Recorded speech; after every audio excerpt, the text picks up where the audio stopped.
Hello students, मैं doctor Nagaratna Ganvir first part में Plato के न्याय सिद्धांत का उस समय सोफिस्टों के द्वारा न्याय के संबंध में क्या धारणाएं थी, ये हम 3 सिद्धांत पढ़ चुके हैं और अब हम देखते हैं प्लेटो का न्याय विषय सिद्धांत। सेफालस, पॉलीमार्कस, थ्रेसिमेक्स, ग्लाउकन ने न्याय को बाह्य माना था, लेकिन प्लेटो कहता है कि न्याय मानव आत्मा का आंतरिक गुण है और सोफिस्टों के तीनों गुणों को प्लेटो ने अस्वीकार कर दिया। प्लेटो कहता है न्याय मानव आत्मा की उचित अवस्था और मानवीय स्वभाव की प्राकृतिक मांग है।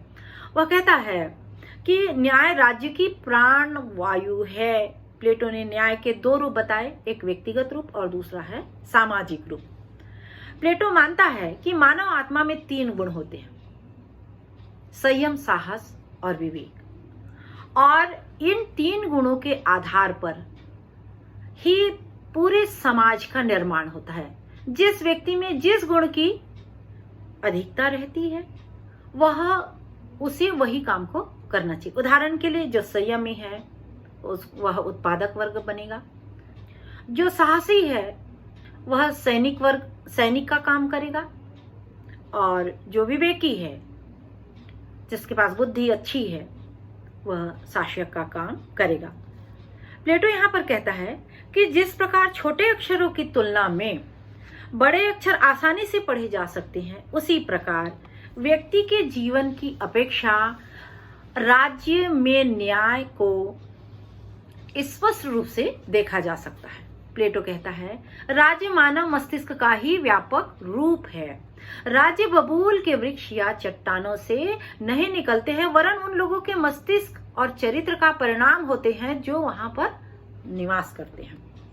मानव जीवन के इन्हीं गुणों के आधार पर प्लेटो ने राज्य के 4 गुण बताए। ये 4 गुण हैं राज्य के 4 गुण: बुद्धिमत्ता, साहस, संयम और न्याय। राज्य में जो शासक वर्ग है वो बुद्धिमान होता है, वह निस्वार्थ रूप से सबके हित में काम करता है। दूसरा वर्ग सैनिक वर्ग होता है, जो साहसी होता है वो सैनिक वर्ग होगा, वो अपने प्राणों की बाजी लगाता है, देश की रक्षा करता है, देश के नागरिकों की रक्षा करता है। तीसरा वर्ग उत्पादक वर्ग होता है, और वह उत्पादक वर्ग संयमी होता है, धैर्यवान होता है, और वो पूरे लोगों के लिए, देश के सारे लोगों के लिए, सैनिकों के लिए, शासकों के लिए, सारे लोगों के लिए क्या करता है? उत्पादन करता है। और जब वो उत्पादन करता है सभी लोग उसका उपयोग करते हैं, और जब सारे लोग उपयोग करते हैं समाज 3 भागों में बंट गया, सब अपना अपना काम कर रहे हैं, तो प्लेटो कहता है इसी से न्याय की स्थापना होती है। क्योंकि प्रत्येक व्यक्ति अपने कर्तव्यों का यहाँ पर पालन करता है।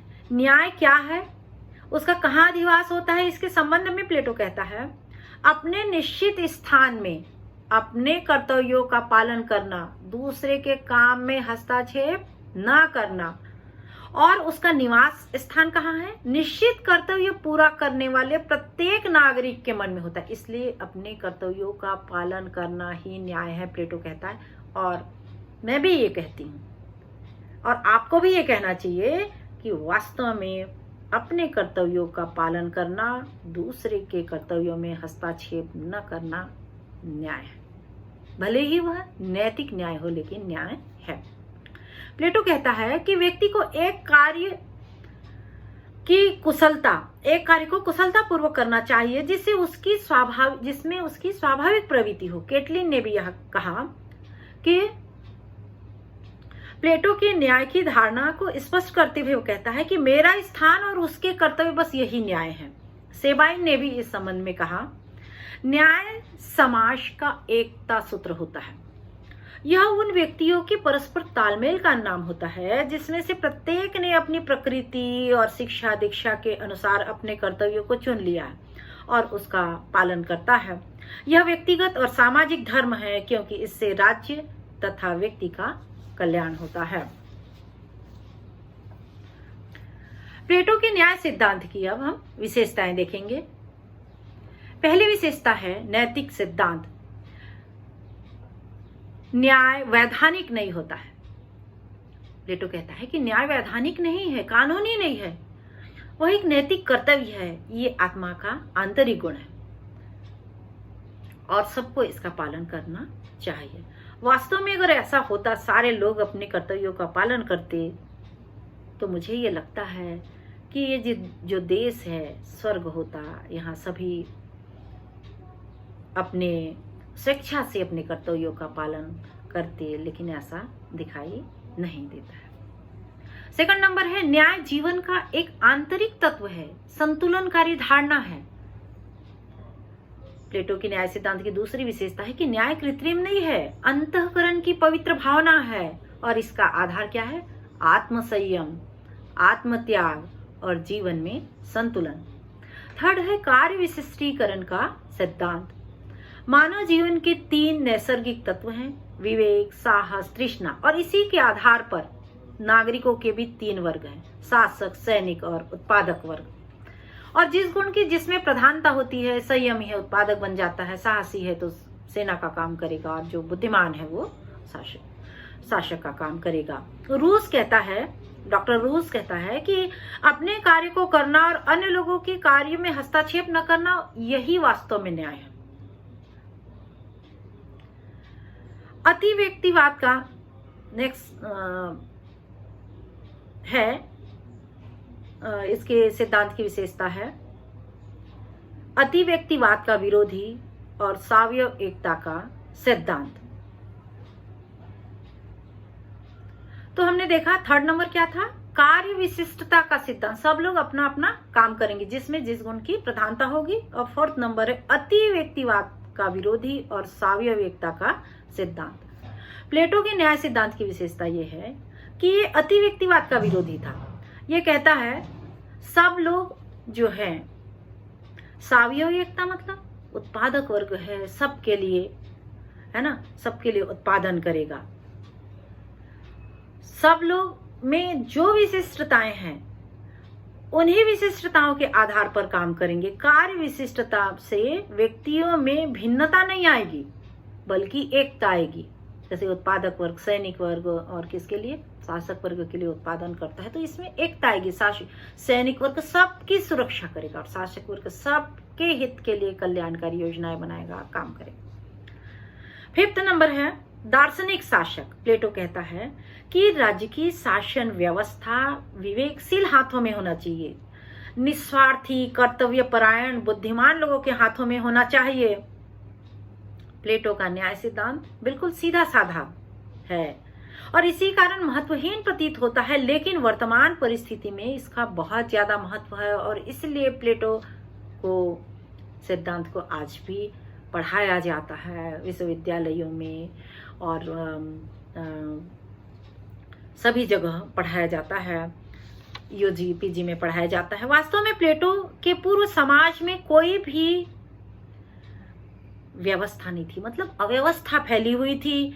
निर्धन लोगों से सभी लोग घृणा करते थे, विरोध करते थे, संघर्ष था, जिसकी लाठी उसकी भैंस की अवस्था थी। और ऐसी अवस्था को दूर करने के लिए, ऐसी कुरीतियों को दूर करने के लिए प्लेटो ने मानव में श्रेष्ठ गुण खोजे थे और इसी को न्याय का आधार बताया। अब हम देखते हैं प्लेटो के न्याय सिद्धांत की आलोचना। यूनान में तात्कालिक परिस्थितियों को दृष्टि में रखते हुए प्लेटो ने न्याय को आत्मा का आंतरिक गुण माना, लेकिन उसकी अनेक आलोचनाएं हुई और कहा गया कि न्याय वास्तव में कानूनी न्याय को न्याय कहा जाता है, आत्मा के आंतरिक गुण को न्याय नहीं कहा जा सकता। तो कई आलोचनाएं की गई। पहली आलोचना है कानूनी धारणा नहीं है। प्लेटो का न्याय सिद्धांत कानूनी धारणा नहीं है, वरन यह नैतिक धारणा है, केवल नैतिकता पर आधारित है कि व्यक्ति को ये काम करना चाहिए, दूसरे के काम में हस्तक्षेप नहीं करना चाहिए। तो वास्तव में ये न्याय नहीं है। समाज में सब लोग इतने अच्छे नहीं रहते हैं। समाज में हम देखते हैं 80% अच्छे लोग हैं तो 20% खराब है, और वो 20% या 10% के कारण, 5% के कारण पूरा समाज अव्यवस्थित हो जाता है। सेकंड है आलोचना, दार्शनिक वर्ग की समस्त शक्तियां प्रदान करना अनुचित। प्लेटो ने दार्शनिक वर्ग को सारी शक्तियां प्रदान कर दी है कि वही आदर्श है, बुद्धिमान है, वही पूरा डिसीजन लेंगे देश का। इससे जो है दार्शनिक वर्ग, जो शासक वर्ग है, वो निरंकुश हो जाएगा, स्वेच्छाचारी हो जाएगा। और ये कहा जाता है कि असीमित शक्ति जो है व्यक्ति को भ्रष्ट कर देती है। अगली आलोचना है, मनुष्य और समाज का विकास संभव नहीं है। न्याय संबंधी व्यवस्था का उद्देश्य मनुष्य का सर्वांगीण विकास करना है। और